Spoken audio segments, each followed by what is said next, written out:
ایک اور ہتھیار ہے بی جے پی سرکار کے پاس، U A P A, P S A, N I A agencies, E D, یہ بھی ایک ہتھیار کی طرح استعمال کیا جا رہا ہے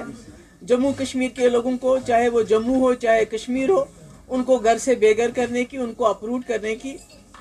ان کو ستانے کی، ان کو تنگ کرنے کی، یہ ایک اور یو اے پی اے سمجھ لیجئے یہ ہے۔ ادروائز چائنا نے ہمارے 20,000 اسکوائر کلومیٹر زمین ہماری انہوں نے ہڑپ لی،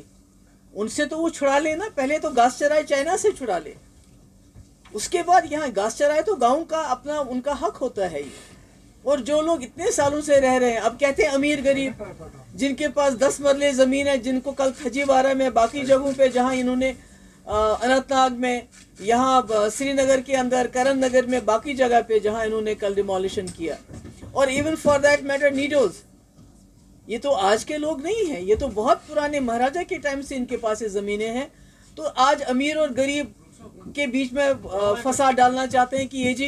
ہم امیروں کو کر رہے ہیں، جو بیچارے 6 مرلے پہ جن کے مکان ہیں جو توڑے جا رہے ہیں، چاہے بٹنڈی ہو، چاہے کشمیر ہو، چاہے جموں ہو، چاہے بارڈر کا علاقہ ہو، تو وہ کون سے امیر لوگ ہیں؟ اور یہ امیر غریب کا کیا ہے؟ پہلے تو ہندو مسلمان کو لڑایا، اس کے بعد گجر پہاڑی کر دیا، شیعہ سنی کر دیا، اب امیر غریب کے کہہ کے لوگوں کو آپس میں لڑا رہے ہیں، تو یہ بہت غلط ہے۔ اور میری گزارش ہے لوگوں سے، آپ دیکھیے لداخ میں کس طرح لوگ اکٹھے ہو گئے، کرگل و لداخ کے، جب تک جموں اور کشمیر کے لوگ اکٹھے نہیں ہوں گے تو یہ جو مصیبتیں ہم پہ آ رہی ہیں اس کا آپ مقابلہ نہیں کر سکتے۔ اس لیے اپنے ہمسایہ کا تماشا مت دیکھو، تماشائی مت بنو، سامنے آؤ اور سامنے کھل کے بات کرو۔ ایشوز ہیں ان کے اوپر بات کہا کہ ہمیں ایک جٹ ہونا ہے، اگر یہ ڈیمولیشن ڈرائیو نہیں رکی تو کیا پی ڈی پی سڑکوں پہ ہمیں دکھے گی لوگوں کے ساتھ؟ پی ڈی پی تو آلریڈی پروٹیسٹ، یہاں پروٹیسٹ بھی نکالتے دیتے ہیں کیا؟ پروٹیسٹ سے بات ختم نہیں ہوتی ہے نا، ہم چاہتے ہیں کہ لوگوں سے، آپ نے کہا ایک جٹ ہو کے ہمیں بات کرنی ہے، تو کیا پی ڈی پی سڑکوں پہ ہمیں اس غریب عوام کے ساتھ دکھے گی؟ میری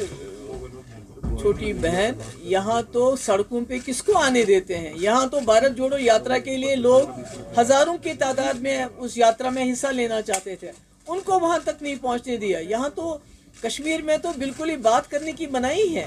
کل تو بٹنڈی میں لوگ نکلے، مگر کشمیر میں لوگوں کو باہر نکلنا ہی ان کے لیے مشکل ہے، ان کو جیل میں ڈال دیا جاتا ہے، ان کو پی ایس اے لگایا جاتا ہے۔ یہاں تو ایسی دہشت رکھی ہے انہوں نے۔